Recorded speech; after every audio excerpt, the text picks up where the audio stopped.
antioxidant benefits of coffee. Guilty pleasure, anyone? For years, caffeine in coffee has been known to have an addictive effect not unlike that which heroin addicts experience. And to think that this is only one of the many reasons why people say coffee is bad for your health. However, with new studies cropping up concerning the antioxidant benefits of coffee, it seems that this popular beverage has finally joined the ranks of red wine and chocolate as a guilty pleasure that may actually be good for you. Coffee is good for you. Say what? Right. This is certainly a jolt maker, whether you are a Java drinker or a latte monger.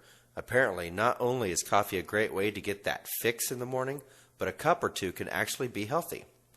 Studies show, drink your antioxidants.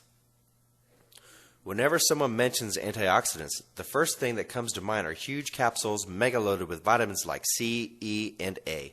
In fact, antioxidants can be found in common everyday beverages we take in without even knowing their rich antioxidant sources.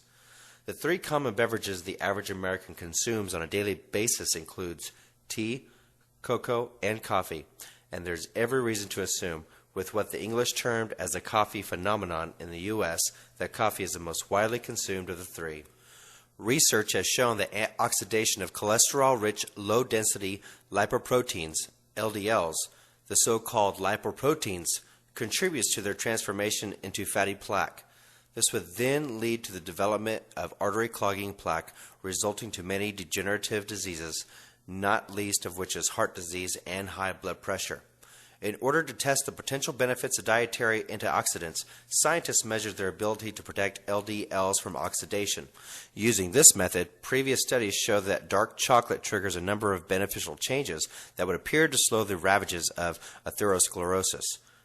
In another host of studies, scientists demonstrated that tea contains potent antioxidant flavonoids and that the quantity regularly consumed in tea tends to correlate with heart health. So where does coffee place in all this?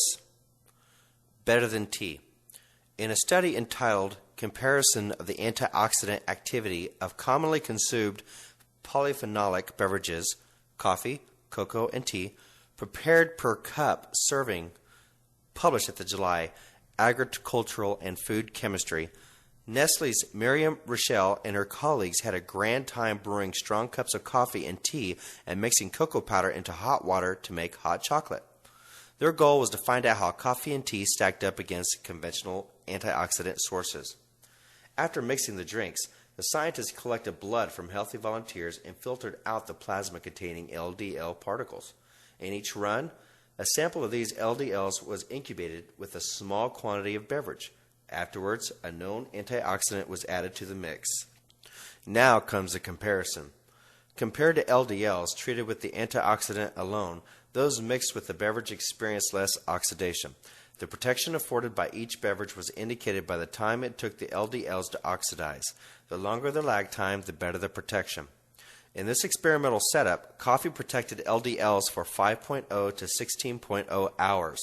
By contrast, cocoa protected the lipoproteins for 3.5 to 7.5 hours, green tea for 3.0 to 5.5 hours, black tea for 1.0 to 4.5 hours, and herbal tea for 6 minutes to perhaps an hour. The range of times for each beverage reflects the varying strengths of the batches prepared. Because there is considerable variation between countries in the way each typically prepares a particular drink, these scientists formulated each beverage in various strengths and observed a marked dose dependence in their effects. The more concentrated the brew or cocoa, the better protection it afforded. Milk added? Granted that these beverages do have antioxidant effects on LDL, what happens if you add milk? Rochelle's group had the same concern. They surmised that it was possible that milk might bind to the antioxidant compounds in one or more of these beverages. So in order to find out whether or not the addition of dairy would compromise a drink's antioxidant potency, they conducted a separate experiment. The scientists mixed in enough milk to equal 10% of the volume for the brews and a full 66% of the volume for cocoa. To their surprise, they found no change in any of the drink's LDL protection. The same thing applies with decaf. Rochelle's group found that even caffeine-free coffee offered the same LDL protection. Coffee versus conventional antioxidant sources. In a new study on U.S. diet conducted by researchers at the University of Scranton in Pennsylvania, coffee has been found to be rich not only in antioxidants but in hundreds of pain-relieving and antibacterial compounds as well. Antioxidant-wise, coffee has beaten out black tea, bananas, dry beans, and corn, all common sources of antioxidants, to shoot right up to the top as the number one antioxidant source. Americans get more of their antioxidants from coffee than any other dietary source. Nothing else comes close, says study leader Joe Vinson, Ph.D. Although fruits and vegetables are generally promoted as good sources of antioxidants, the new finding is surprising because it represents the first time that coffee has been shown to be the primary source from which most Americans get their antioxidants. Both caffeinated and decaf versions appear to provide the same level of antioxidants. Based on comparisons of the concentration of antioxidants in coffee and the relative amounts we consume of coffee and the more conventionally acknowledged antioxidant sources, fruits and vegetables, the study found that coffee contributes more to our antioxidant intake than any other food. Which types of coffee? So coffee is rich in antioxidants, but there are several different types of coffee that man drinks. Which one contains the highest antioxidant level? The Department of Pharmaceutical Chemistry at the University of Pavia in Pavia, Italy, studied the antioxidants present in the green and dark roasted coffees, coffee Arabica and coffee Robusta. Not surprisingly, they found that all of the studied coffees showed a strong presence of them and also anti-radical activity. However, their findings showed that there was no marked difference between the green and dark roasted coffee. This indicates that the roasting process did not damage the natural antioxidant presence in the coffee beans.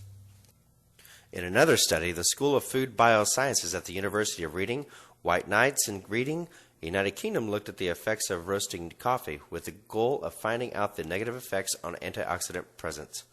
The scientists studied the Colombian Arabica coffee that was roasted to light, medium, and dark roast. They found that medium roasted coffee had the maximum detoxification activity. This is substantially different from the widely accepted assumption that dark roasted coffee had more antioxidant benefits. It appears, according to the study, that medium roasted coffee has a more powerful antioxidant effect than the dark roasted one.